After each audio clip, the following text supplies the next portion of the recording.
Bismillahirrahmanirrahim. Assalamualaikum warahmatullahi wabarakatuh. Subhanaka la ilma lana illa ma 'allamtana innaka antal alimul hakim. Wala hawla wala quwwata illa billahil aliyyil azim. Rabbi yassir wa la tu'assir wa tammim bil khair ya Fattah wa bika nasta'in. Nahmaduhu wa nusalli wa nusallim ala rasulihil karim wa ala alihi wa ashabihi al-fatihina bihadiyihim ilal haqiqatil majada amma ba'du. A'udzu billahi minasyaitonir rajim. Bismillahirrahmanirrahim. Wal 'asri innal insana lafil khusr illa allazina amanu wa 'amilus shalihat wa tawasaw bil haqq wa tawasaw bis sabr. Sadaqallahul azim. Ya, kita berada di muka surat 343. Muka surat 342, hadis 647. Oh, 342 bukanlah 647 dah tu. Hadis muka surat 343 647. Masya-Allah. Hadis yang kurungan hadis yang ketujuh. Melaungkan azan dengan berhenti-henti dan iqamat dengan bersambung-sambung. وعن جابر رضي الله عنه قال وعن جابر رضي الله عنه أن رسول صلى الله عليه وسلم قال لبلال إذا أذنت فترسل وإذا أقمت فاحذر واجعل ما بين آذانك وإقامتك قدر ما يفرغ الآكل من عقله والشارب من شربه والمعتصر إذا جعل لقضاء الحاجة ولا تقوم حتى تروني. رواه الترمذي قال لا نعرفه إلا من حديث عبد المنعم وهو إسناد مجهول. Masya Allah. Sayyidina Jabir radhiyallahu anhu meriwayatkan bahawa Rasulullah sallallahu alaihi wasallam bersabda kepada Sayyidina Bilal, apabila kamu azan, beliau kata, hendaklah kamu memperlahankannya, dan jika kamu iqamat, hendaklah kamu mempercepatkannya. Dan tetapkanlah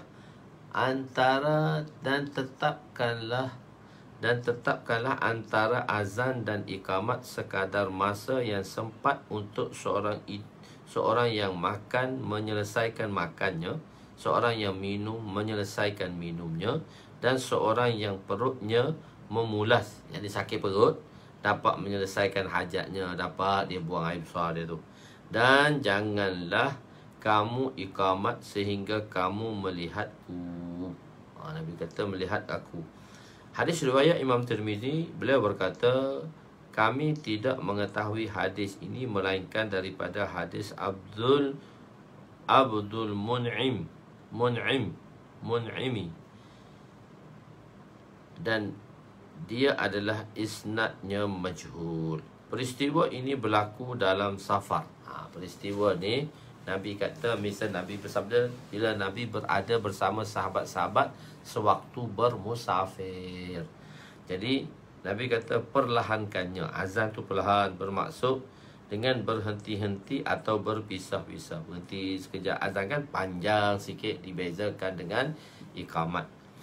Di madrasah Arabiyah Raiwin, semasa kan sahabat-sahabat kadang qada hajat dan sebagainya, semasa di madrasah Arabiyah Raiwin, tempat saya belajar, tempat pengarang belajar, jarak masa antara azan isyak dan azan isyak dan solat isyak lebih kurang 3 jam. Panjang malam dia, 3 jam baru kita sembahyang.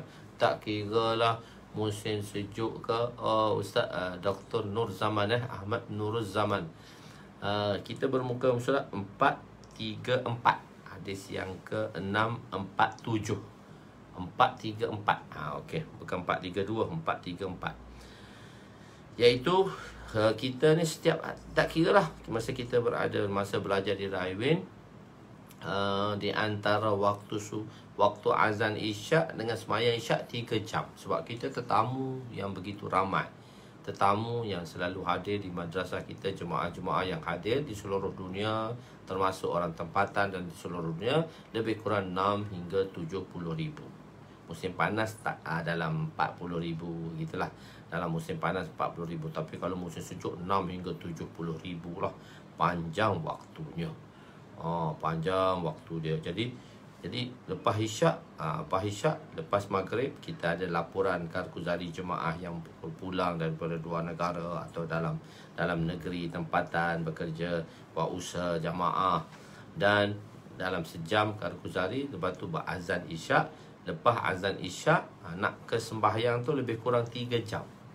Makan dulu, minum, makan semua siap, makan malam, barulah iqamat. Kurang-kurangnya 3 jam. Tapi kalau musim sejuk tu panjang sikit. Azan maghrib tu dalam pukul 5. Azan isyak tu dalam pukul 4 lebih. Azan isyak tu dalam awal jam 6. Jam 6 suku azan isyak dah.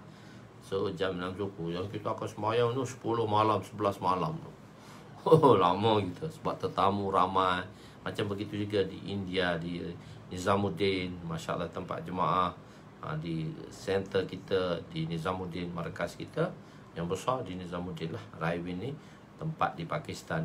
Jadi lebih kurang 3 jam lah paling kurangnya. Masuk waktu 6.30 PM. Ini pun kerana menunggu semua majma', iaitu tetamu-tetamu yang menghabiskan makan malam. Kita lah sebagai melayan tetamu, maka kita ada khidmat lah. Jemaah tahun 1, Jemaah Mizan. Dia tak panggil Jemaah tahun 1, Jemaah Mizan, Jemaah Syarah Mi'atu Amin, Jemaah Hidayatun Nahum. Ada tahun 3 tu. Lepas tahun 2 Hidayatun Nahum. Pada tahun 3 Jemaah Kafiyah. Tahun 4 Jemaah Syarah Jami. Jemaah tahun 5 Syarah Wikayah. Jemaah tahun 6 Jemaah Hidayah. Jemaah tahun 7 Jemaatul Mishkat. Kita sampai Jemaatul Mishkat saja di Raywin. Pada masa tu kita orang tidak ada daurah hadis lagi. Daurah hadis kita pergi ke luar. Masa zaman saya tu, zaman saya 65 orang lah.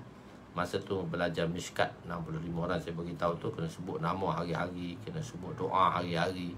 Masya Allah, doa hari-hari, sebut hari-hari doa 65 orang. Tapi masa jemaah Dauratul Hadis kita dibahagikan kepada 3 tempat.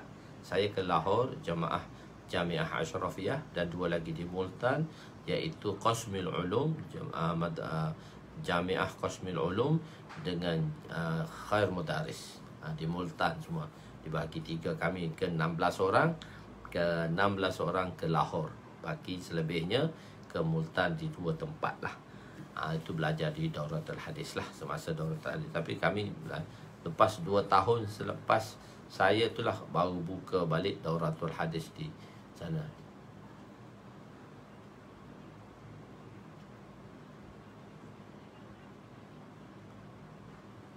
Ya, kena doa hari-hari.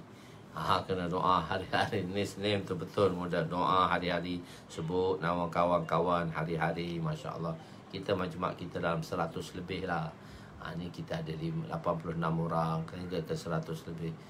Eloklah sebut nama hari-hari. Saya ada satu list 65 orang tu, masih ada lagi list tu. 65 orang jemaah kami tu masih ada lagi list dalam kitab besar saya yang saya mengajar kat madrasah. Sebut nama hari-hari kawan-kawan, doa. Masya Allah, berkat. Masya Allah, bila kita doa kepada kawan-kawan, maka malaikat akan doa kepada kita. Kamisli, ya Allah, bagilah kepada saudara kita ini yang berdoa kepada kawan-kawannya. Masya Allah. Jadi makan malam, menghabiskan makan malam tu, saya kata tu, kita masak roti sehari 3,000 kilo, 3 tan metrik. Capati ni dengan tangan ni 3,000 kilo. 10 jemaah. Memang terror baca mati 3,000 kilo gini. Okey, di zaman Nabi SAW waktu iqamat tidak ditetapkan, kerana apabila Nabi keluar, sebab di masjid Nabi kan, dia masjid Nabi ni, masjid di hujrah Nabi SAW. Di masjid Nabi ni dia sembahyang lewat sikit. Nanti kita akan belajar. Sahabat tersenggut-senggut sembahyang, tunggu sembahyang isyak, Nabi penuh dengan mesyuarat dan sebagainya. Nabi sembahyang lewat sikit 1/3 malam.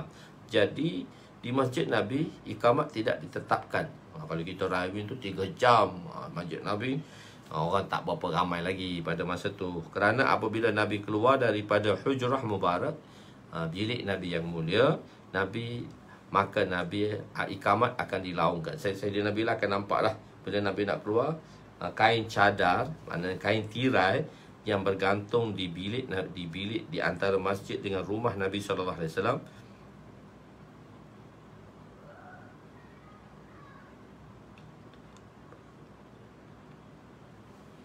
Jadi 100 dalam Jumatul Mishkat tu kita 200 lebih, tapi yang bersama dengan kita ni lebih kurang 100 lebih lah. Dia mengikut malam ni dah lewat sikit tu, dah baru dah 80 orang aja. Jadi bila tirai tu bunyi isyarat daripada dalam, tirai akan bergerak, maka Sayyidina Bilal akan melaungkan iqamat lah. Sewaktu itu Nabi SAW akan keluar. Jadi macam tu kita kat Raiwin, macam saya beritahu, okey, makan dah habis.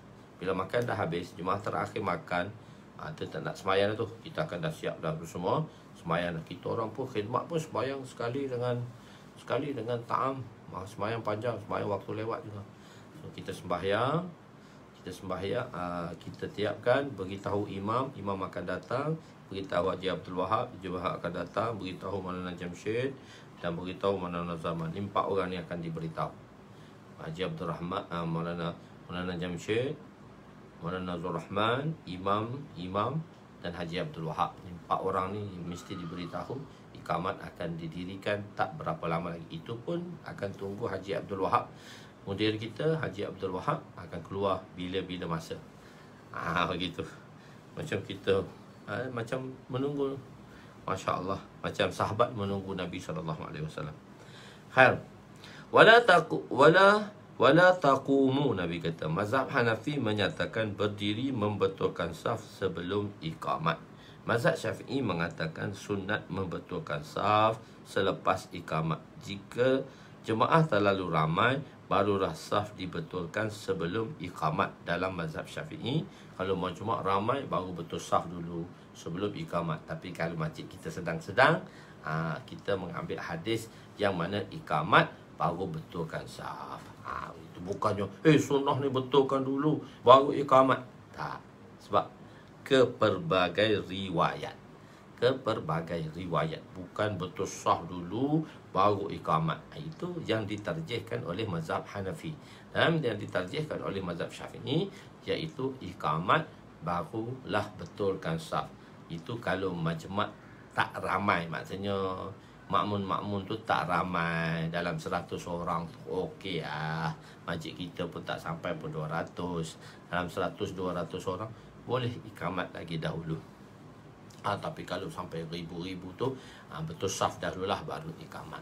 Jadi bukan maksudnya sunnah Rasulullah betul saf dulu baru iqamat. Tak, itu yang diambil hujahnya ke atas mazhab Hanafi. Sebab kita kata mazhab Hanafi menyatakan berdiri membetulkan saf, wala taqumu, kemudian sebelum iqamat.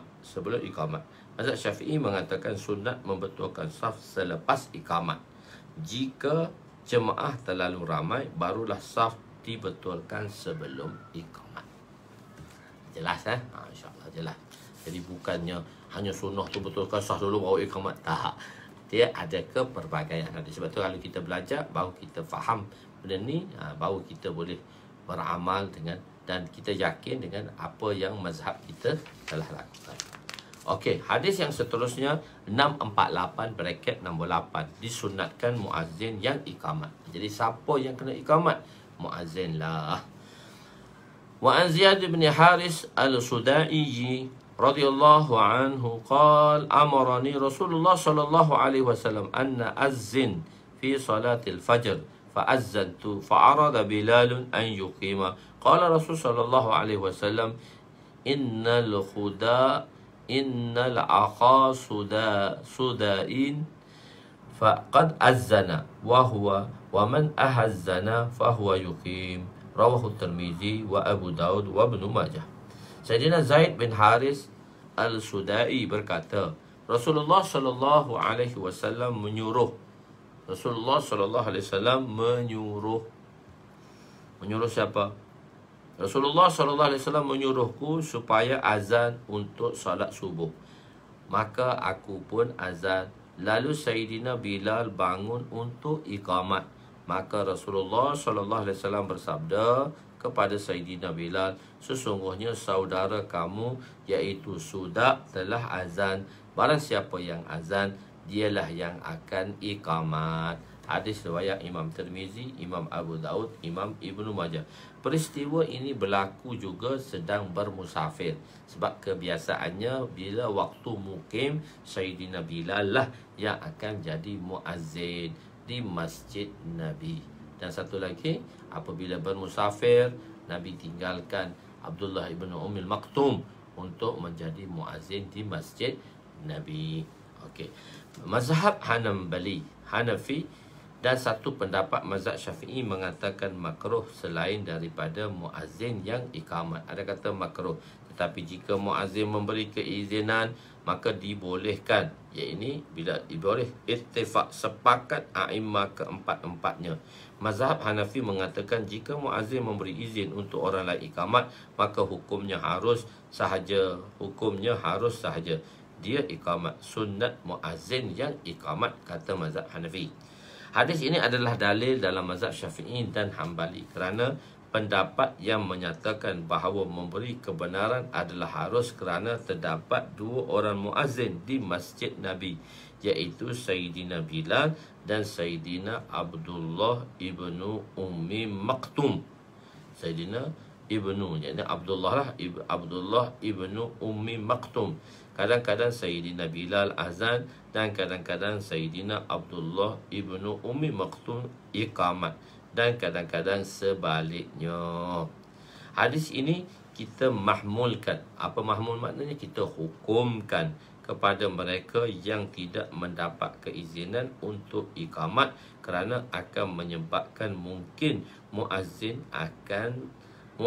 asal akan tersinggung. Jadi tiba-tiba dia qamat, tersinggung muazzin. Sebab imam muazzin ni kita bagi kepada yang telah ditetapkan oleh masjid. Orang lain jangan masuk campur. Imam ke apa-apa ke jangan masuk campur. Dan begitu juga muazzin. Ini semua ialah tugasan-tugasan yang diberikan kepada masjid-masjid tadi. Jadi kita tak payahlah. Dan sebab tu sebaik-baiknya imam tu ialah imam yang dilantik oleh masjid tadi. Kalau kadang-kadang ulama-ulama besar datang, kita nak memperlawakan dia tu tak jadi masalah. Tetapi biasanya imam, kita walaupun siapa datang, kita di Seri Petaling, walaupun siapa datang, besar mana sekalipun, kita telah tetapkan imam sebagaimana yang ditetapkan. Supaya apa? Itu syarat dia lah, senang. Jadi kadang-kadang orang kampung, siapa baca Quran tu? Lain kan, orang tak faham. Siapa pula baca Quran? Jadi imam lain. Jadi sebab itu imam dan muazzin memang kita tetapkan, dan dialah yang akan mengendalikannya. Okey. Dari sudut ilmu mantik, dalam ini ada qiyas syakli awal, iaitu Nabi bersabda, inna akha suda'in qad azzana wa man azzana fahuwa yuqim. Dalam kenyataan ini ada qiyas iqtirani syakli awal. Taudihnya seperti berikut. Inna akhaka suda' qad azzana, itu muqaddimah sughra. Wa man azzana fahuwa yuqim, itu muqaddimah kubra. Dan hadi awsatnya man azzana qad azzana. Maka syarat cukup ijabi sughra kulliyati kubra. Maka natijahnya ialah dalam syakli awal ijabi sughra kulliyati kubra, natijahnya mujibah kulliyah. Apa pula mujibah kulliyah dan sebagainya? Volume agak kurang jelas.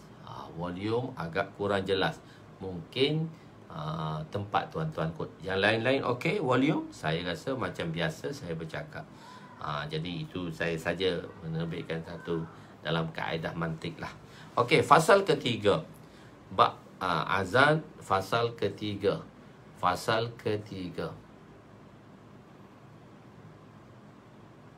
Ya, Hambali itu saya terangkan juga. Mazhab Hambali pun ada kan. Mazhab Hambali itu ada. Hadis ini juga dalil kepada mazhab Syafi'i dan mazhab Hambali. Mazhab Hambali itu ada tu kan. Apa tak ada? Jadi mazhab Hambali bukan Hanafi dengan Syafi'i saja. Mazhab Hambali pun saya terangkan tu. Tu ada mazhab Hambali. Diterangkan dalam mazhab Hambali. Okey. Sabitnya, saya kadang-kadang sebut saja mazhab Malik Hanafi. Sebenarnya di situ aja pendapat Hambali lah. Okey. Sabitnya azan untuk, adakah orang mazhab Hambali di sini? Mazhab Hambali banyak Salafi pula. Okey. Sabitnya azan untuk memanggil solat. Wa an Ibn Umar radhiyallahu anhuma qala kana muslimuna hina qadimul madinata yajtami'una wa fayatahayyuna bis-salat wa laysa yunadi biha ahadun fatakallamu yawman fi zalika faqala ba'duhum ittakhadhu misla naqus an-nasara wa qala ba'duhum qarnan misla qarni yahudi qala al-umaru awala tab'athuna rajulan yunadi bis-salah qala rasul sallallahu alaihi wasallam ya bilal kum fanunadi bis-salah fanadi lis-salah muttafaqun alaih. Sayyidina Ibnu Umar radhiyallahu anhuma, Sayyidina Ibnu Umar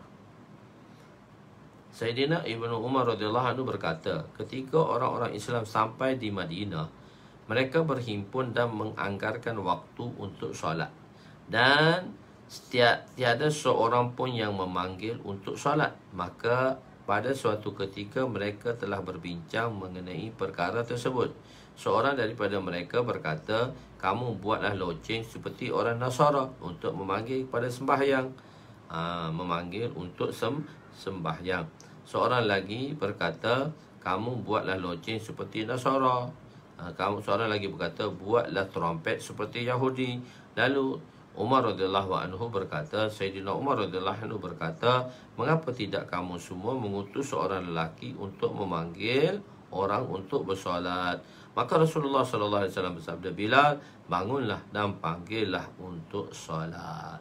Muttafaq alaih. Menganggar waktu. Bila sembahyang, nak anggar waktu bila nak qamat, begitu. Kerana ketika itu tidak ada lagi panggilan untuk solat. Dia anggar-anggar saja. Sebelum azan, dan cara memanggil orang untuk solat ialah dengan mengiklankan di lorong sebagaimana yang diucap oleh Sayyidina Umar, dan Nabi SAW menyuruh Sayyidina Bilal pergi panggil ke lorong-lorong. As-salatu jami'ah, as-salatu jami'ah. Ini ialah pendapat Sayyidina Umar. Setelah azan disyariatkan, perkataan as-salatu jami'ah masih digunakan untuk memanggil para sahabat untuk sesuatu perkara selain waktu solat. Kadang-kadang Nabi SAW nak kumpulkan sahabat atas dasar-dasar tertentu, ataupun untuk membentangkan perkara-perkara penting untuk dibentangkan pada sahabat, untuk sahabat ni mengambil takaza, mengambil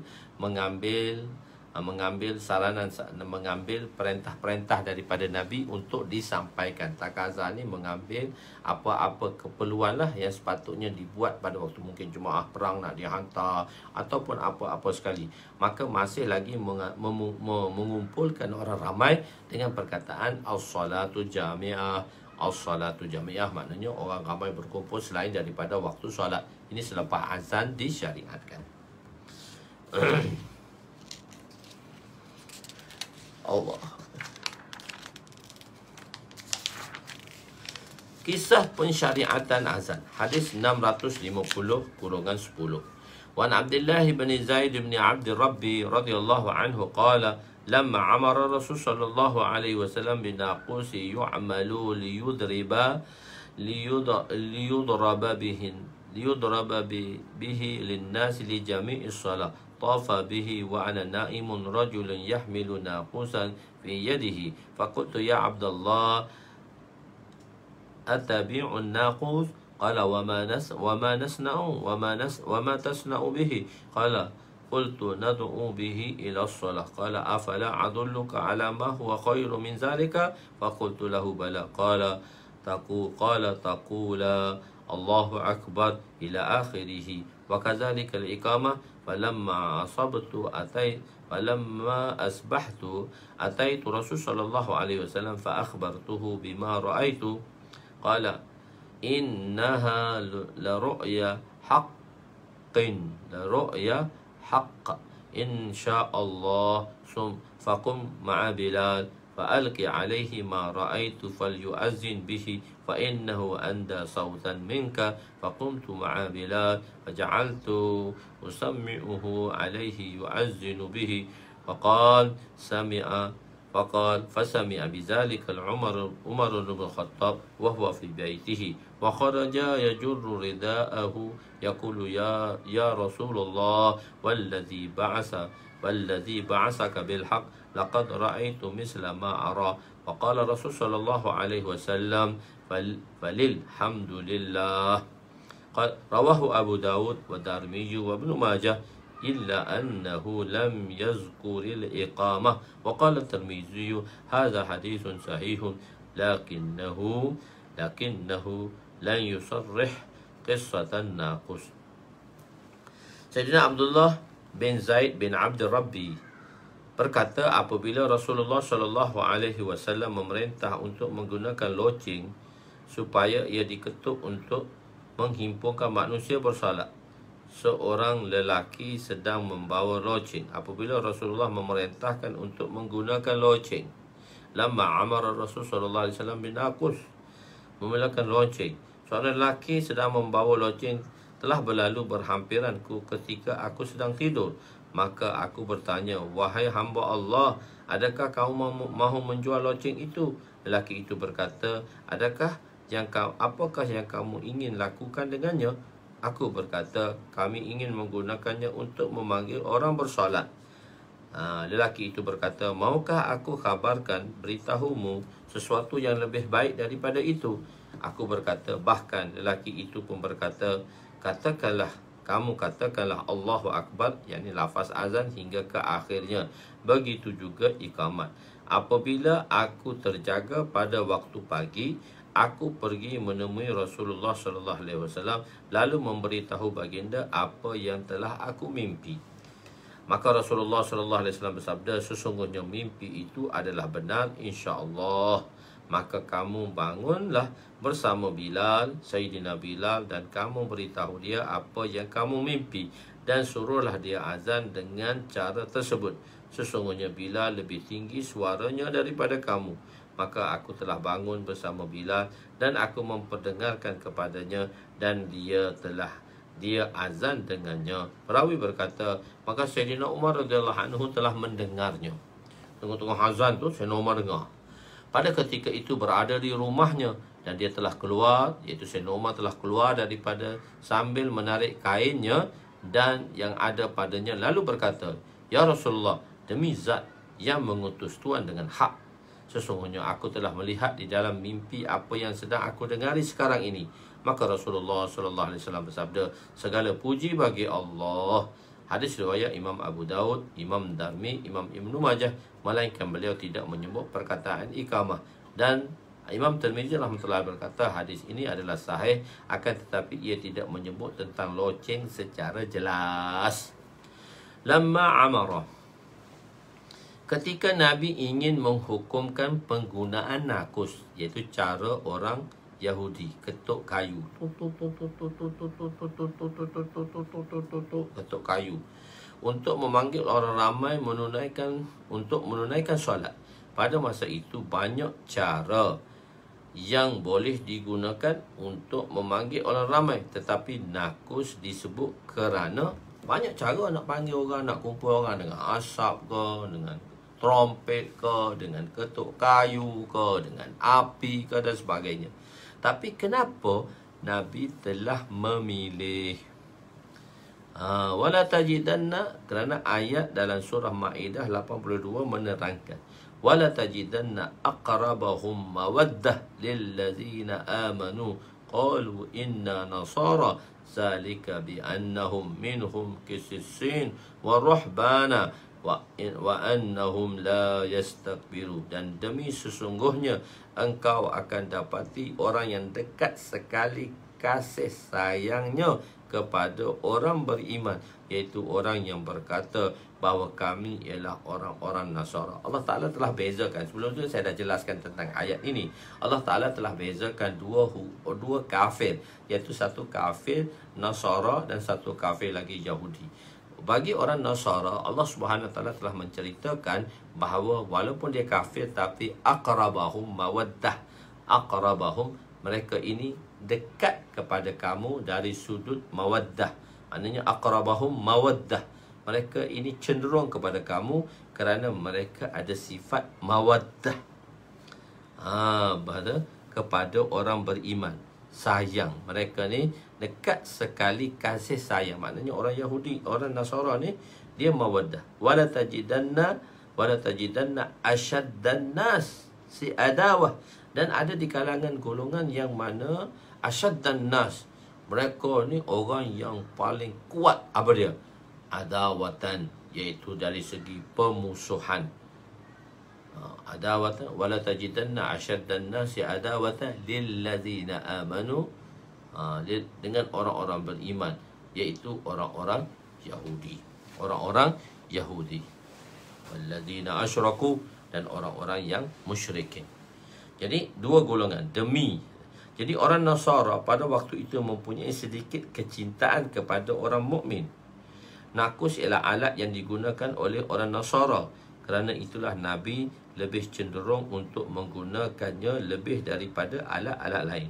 Bila berlakunya satu peperangan di antara, dalam surah Rum, Allah SWT telah ceritakan ghulibatir Rum. Pada peringkat awalnya Rom tadi telah maghlub. Orang-orang Rom telah kalah. Orang-orang Rom telah kalah dengan orang-orang Farsi. Bila nak berlakunya satu pertempuran,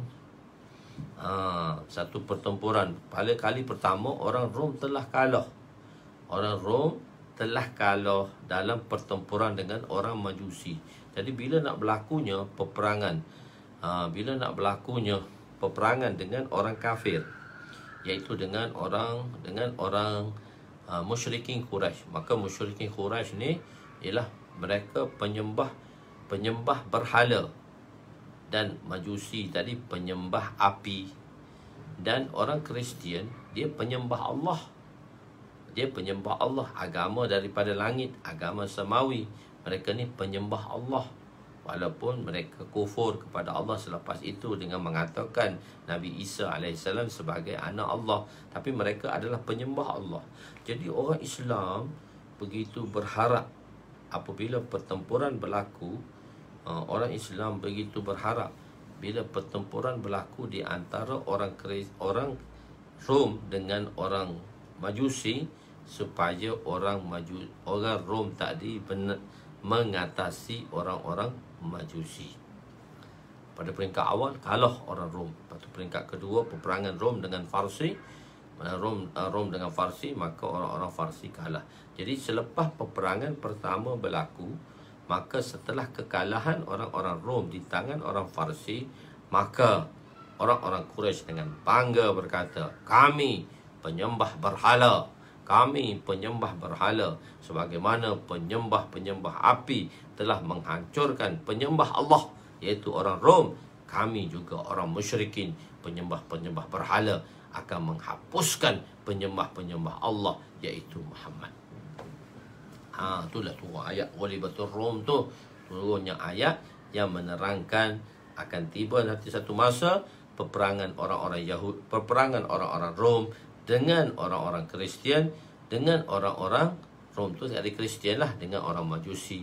Maka Allah Subhanahu Wa Taala telah memberi kejayaan kepada orang Rom setelah kali pertama mereka kalah. Begitu. Jadi peperangan dari hati begitu orang Islam nak bercita-cita supaya orang Islam, sebab penyembah Allah, walaupun dia kufur tapi dia penyembah Allah. Cuma dia tak beriman kepada Nabi SAW saja. Tapi mereka ini penyembah Allah. Rom ni penyembah Allah. Begitulah harapan orang-orang Islam pada masa itu. Jadi orang Nasara ni dia dekat dengan orang Islam. Mawaddah. Aqrabahum mawaddah. Wala tajidanna aqrabahum.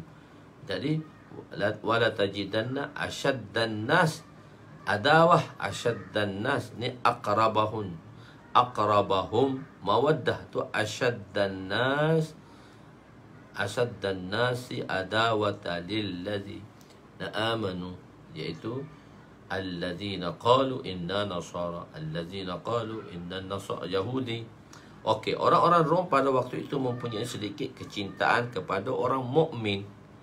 Nakus ialah alat yang digunakan oleh orang Nasara. Oleh kerana itu, Nabi cenderung untuk menggunakan lebih daripada alat lain. Sebab tu Nabi mengesyorkan untuk menggunakan nakus, iaitu pengetuk kayu. Lelaki yang dijumpai oleh Sayyidina Abdullah bin Zaid bin Abdul Rabbi dalam mimpinya ialah malaikat. Lafaz azan sebanyak 17 kali, 17 perkataan, 17 kalimah, dan lafaz iqamat adalah 15. Adalah riwayat yang diambil daripada Sayyidina Abdullah bin Zaid bin Abdul Rabbi yang digunakan dalam mazhab Imam Abu Hanifah. Dan kita telah beritahu tentang pendapat-pendapat tadi. Imam Hanbali berapa, Imam Maliki berapa pada peringkat azan dahulu. Jangan tanya pula mazhab Hanbali itu apa, Ustaz? Dah ceritakan dah. Okey. Jadi insya-Allah Nabi sebut di sini. Patut Nabi kata insya-Allah. Nabi disebut di sini bukan insya-Allah tu satu benda yang syak, benda yang tak akan berlaku lagi, benda tak berlaku lagi, maka hendaklah kita berkata insya-Allah. Tapi insya-Allah di sini bukan bermaksud untuk syak, tapi nak menyebut atas nama tabarruk, mengambil keberkatan. Jadi sebab apa-apa dia bukan sebab kerja kita, sebab tu kita kena kata insya-Allah. Sebab itu atas dasar ta'liq. Atas dasar ta'liq tadi. Maksudnya kita sebut nama insya-Allah. Sebab kita tak tahu apa akan berlaku. Tapi insya-Allah ni disebut bukan atas dasar tadi, tapi atas dasar tabarruk. Bukan atas dasar yakin tak yakin, tapi atas dasar tabarruk. Jadi satu benda yang tak yakin dan yakin, kita kena kata insya-Allah. Apabila orang-orang Quraisy datang kepada Nabi SAW bertanya tentang cerita tentang Ashabul Kahf. Muhammad cerita pada kami tentang Ashabul Kahf. Lepas tu Nabi kata, esok aku bagi tahu kau. Dengan harapan bahawa Jibril AS akan datang pada malam tersebut dan memberitahu kepada Nabi dengan menurunkan wahyu tentang cerita Ashabul Kahf. Tetapi Jibril tak datang selama 2 minggu. Kenapa? Nabi lupa nak ucap insya-Allah. Nabi lupa nak jawab insya-Allah. Wala taqulanna li syai'in inni fa'ilun zalika ghada illa an yasha Allah. Wala taqulanna li syai'in, janganlah kamu berkata bahawa esok kami akan lakukan sesuatu. Wala taqulanna li syai'in, pada sesuatu, inni fa'ilun zalika ghada, esok kami nak buat. Ini fa'ilun zalika ghada illa malaikat an yasha Allah, dengan kamu berkata insya-Allah. Nabi terlupa nak berkata begitu. Wahyu tak datang 2 minggu. Dan wahyu datang, saya dah beritahu dulu, sama ada surah Wadduha atau ayat ini yang telah diturunkan kepada Nabi. Jadi wahyu. Jadi insya-Allah saja nak mengisyaratkan perkataan insya-Allah tadi bukan atas dasar taklid tadi. Insya-Allah ni atas dasar tabarruk. Maklum daripada hadis ini bahawa disunatkan azan dengan berdiri dan dilakukan oleh orang yang mempunyai suara yang lantang. Orang kuat baru boleh azan. Kisah mengenai azan ini, apabila semua sahabat berfikir dan risau, maka Allah SWT telah membuat keputusan. Dikatakan bahawa lebih 11 orang sahabat yang bermimpi mengenai azan pada malam itu. Ada riwayat mengatakan hingga 14 orang sahabat. Apabila Sayyidina Bilal melaungkan azan, Sayyidina Umar radhiyallahu anhu terus keluar. Bagaimana Sayyidina Umar mengetahui bahawa itu panggilan untuk solat? Jawapannya ialah beliau juga bermimpi seperti Sayyidina Abdullah bin Zaid bin Abdul Rabbi, atau ada orang lain memberitahu beliau. Falilhamdulillah, segala puji hanya milik Allah yang menjelaskan yang hak. Dan Nabi yakin bahawa azan adalah hukum yang telah diperintahkan oleh Allah. Orang yang paling banyak berfikir pada malam itu ialah Sayyidina Abdullah bin Zaid bin Abdul Rabbi. Sayyidina Bilal, disebabkan kesabaran dan penderitaan yang dihadapinya, maka beliau telah dilantik dan dimuliakan sebagai muazzin. Jadi orang-orang yang elders, orang-orang yang kehadapan, maka kita bagi tugas pada beliau. Bagilah memberi penghormatan. Nabi SAW memberi penghormatan kepada Sayyidina Bilal kerana pengorbanannya di awal Islam. Apabila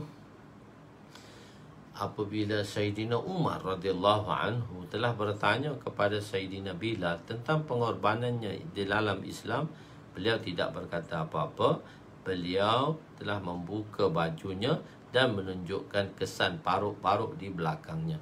Masya Allah, Sayyidina Umar kata, aku tidak pernah lihat paruk seperti ini.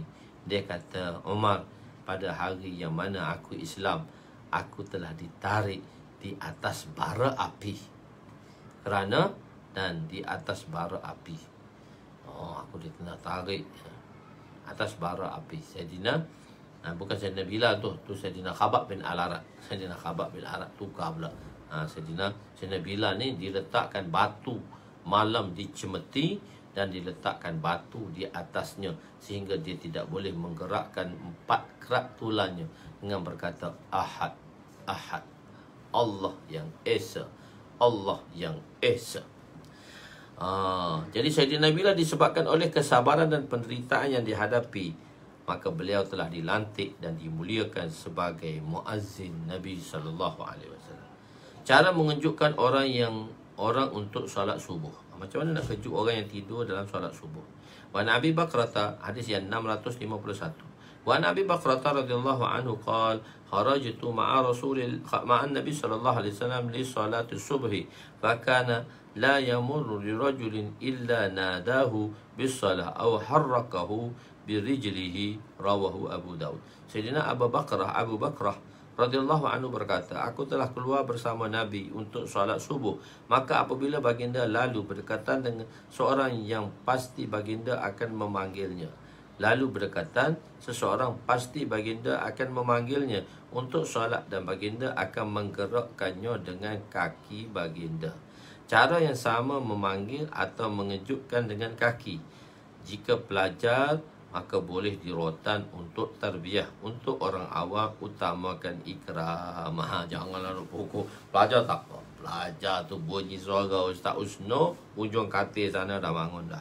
Pagi-pagi bangun. Ujung katil tu dah bangun. Tak bangun, kena lah kat aku. Itu 20 tahun lepas. Sekarang ni tak buat dah kerja macam tu. Dia orang kata Ustaz Usno dah baik dah. Hadis 652-12. Wa an Malikin radhiyallahu anhu balaghahu anna muazzina jaa Umaru yu'zinuhu lis-salati subh fawajadahu naiman faqala as-salatu khairum minan naum fa'amara Umaru an yaj'alaha fi nida'i subhi, rawahu fil Muwatta. Sayyidina Malik radhiyallahu anhu meriwayatkan bahawa setelah sampai kepadanya bahawa seorang muazzin telah pergi kepada Sayyidina Umar untuk memberitahu waktu subuh, dan lalu mendapati Sayyidina Umar sedang tidur. Lalu dia pun berkata, Umar tengah tidur, panggil dengan sembahyang, as-salatu khairum minan naum. As-salatu khairum minan naum. Jadi solat itu lebih baik daripada tidur. Maka Sayyidina Umar telah menyuruhnya untuk menyebut perkataan itu pada azan subuh. Hadis riwayat dalam kitab Muwatta oleh Imam Malik. At-taswib. Kita kata perkataan taswib. Taswib kan kita dah beritahu ada dua perkara, iaitu taswib mengucap as-salatu khairun minan naum di azan subuh, atau azan 2 kali, satu azan sebelum subuh dan azan pada waktu subuh. Ini berlaku khususnya di Mekah, Madinah, dan adalah beberapa tempat yang diamalkan. Jadi at-taswib ada dua makna, iaitu menyebut as-salatu khairum minan naum dan melaungkan azan 2 kali untuk waktu subuh. Hukumnya harus, bukan sunat. Untuk azan 2 kali inilah bukan sunat, harus saja. Hanya Mekah dan Madinah saja yang mengamalkannya sekarang. Taswib dengan makna pertama ialah sabit pada zaman Sayyidina Umar. Taswib ni sebenarnya makna pertama memasukkan perkataan as-salatu khairum minan naum selepas hayya 'alal falah di dalam azan berlaku pada zaman Sayyidina Umar radhiyallahu anhu. Imam Malik seorang tabi'i, beliau mengatakan pada suatu hari seorang muazzin telah mengkhabarkan kepada Sayyidina Umar tentang solat subuh dengan menyebut as-salatu khairum minan naum. Lalu beliau pun menyuruh agar kalimah ini dimasukkan ke dalam azan subuh. Bukanlah bermakna bahawa kalimah ini belum wujud sebelum zaman Umar. Sebelum Umar tak ada lagi ke kalimah ni. Bukan begitu. Dia tak bermaksud oleh kerana Sayyidina Umar memulakannya, jadi kalimah ini tak ada sebelum Sayyidina Umar. Tak ada sebelum Sayyidina Umar. Tak, bukan begitu. Kemudian dengan kata-kata beliau, maka bermulalah pensyariatan kalimah ini. Itu maksud dia lah. Kalau kata sebab dengan Sayyidina Umar, semasa zaman Sayyidina Umar, baru masuk perkataan as-salatu khairum minan naum. Seolah-olah lafaz ini tak ada lagi sebelum Sayyidina Umar. Tak. Bahkan sebelum zaman beliau lagi sudah wujud kalimah ini. Beliau hanya menyuruh memasukkan kalimah ini dalam azan subuh. Dengan perkataan as-salatu khairum minan naum dah ada, cuma tak dimuatkan lagi dalam azan subuh. Alaikum bisunnati wa sunnati khulafa'ir rasyidin. Nabi kata berpegang teguhlah kepada sunnahku dan sunnah khulafa' rasyidin. Jadi azan tu ialah sunnah khulafa' rasyidin yang memasukkan kalimah as-salatu khairum minan naum selepas hayya 'alal falah di dalam azan subuh. Begitu juga mengenai khutbah. Khutbah nanti kita akan belajar dalam khutbah Jumaat. Khutbah Jumaat zaman Nabi SAW ada satu khutbah saja. Tetapi Sayyidina Umar, Sayyidina Osman memulakan dua khutbah. Satu azan pertama sembahyang sunat, satu azan kedua iaitu azan untuk khutbah. Benda ni berterusan di zaman Sayyidina Osman radhiyallahu anhu. Jadi alaikum bisunnati wa sunnati khulafa'ir rasyidin. Ada, tapi yang masih beramal dengan satu khutbah ni ahli salafi. Salafi kadang-kadang kita pergi mana tau, nak pergi keluar kat jemaah keluar, tapi selepas tu berhenti sembahyang, nak sembahyang Jumaat, apa sembahyang kat masjid salafi. Dia hanya ajar azan satu. Sebab salafi dia tidak ada sembahyang sunat sebelum Jumaat. Dia tak ada sembahyang sunat sebelum Jumaat. Okey, itu pendapat dia. Okey.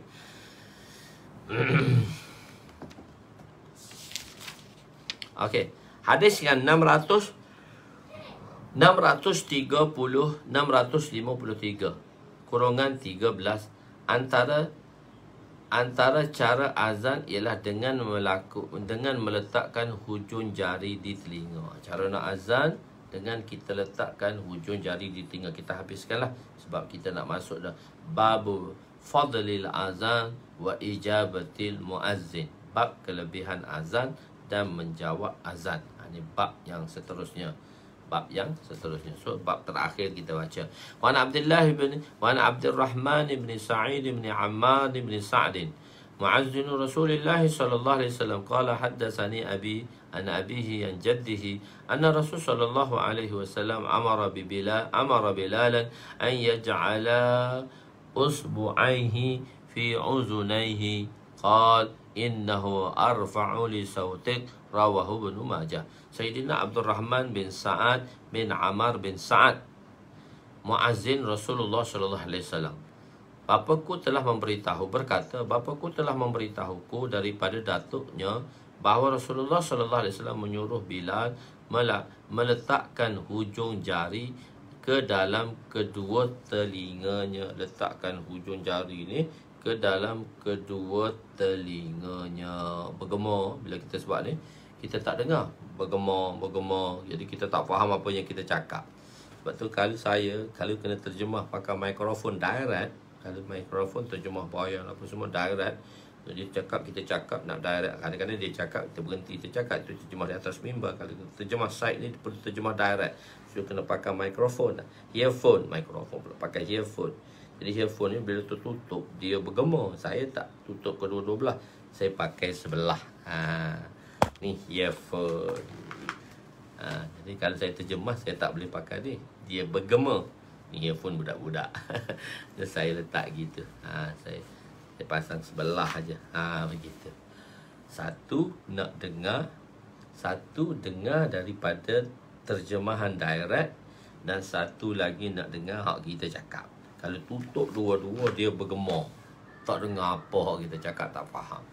Itu sebab tu saya terjemah. Kalau orang tengok saya terjemah, satu tu atas. Akhir nak terjemah direct lah. Okey. Jadi bila kita tutup telinga, kita tak dengar dah. Kita tak dengar. Kita pekakkan dan kita azan supaya nak lantangkan suara tak kita tutup. Tutup begitu. Nabi SAW suruh Sayyidina Bilal. Sayyidina Bilal telah berhijrah. Allahu Akbar. Sesungguhnya dia lebih meninggikan suaramu. Hadis riwayat Imam Ibn Majah. Muazzin ialah sifat kepada Sayyid Sa'ad bin Ammar. Beliau ialah muazzin di Masjid Quba di zaman Nabi. Bukan Masjid Nabawi, tapi Masjid Quba, yang menjadi pengganti Sayyidina Bilal di Masjid Nabawi. Mula-mula kan Nabi sampai Madinah, Nabi buat Masjid Quba. Nabi duduk berapa hari tu, Nabi sampai 8 hari bulan. Nabi bertolak daripada Mekah pada 1 Rabiul Awal. 1 Rabiul Awal. Macam pilot tu, 1 Rabiul Awal. Pilot budak-budak. 1 Rabiul Awal, bertolak 1 Rabiul Awal. Tapi Nabi keluar pada malam 27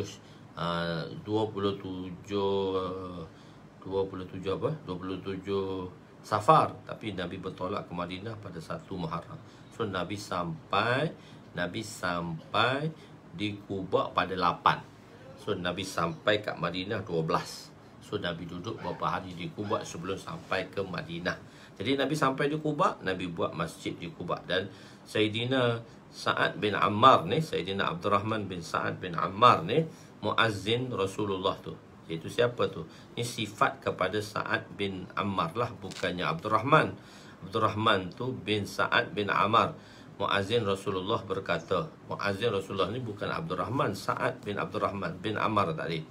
Beliau ialah muazzin masjid Nabi di zaman Nabi dan menjadi pengganti Sayyidina Bilal di Masjid Nabi selepas kewafatan Nabi. Selepas wafat Nabi, Sayyidina Bilal telah berhijrah ke Damsyik kerana beliau tidak dapat menahan kesedihan kewafatan baginda. Pada suatu ketika, Sayyidina Bilal telah bermimpi berjumpa Nabi. Baginda bersabda kepada beliau, "Ya Bilal, kenapa begitu zalim tidak datang ke bandarku?"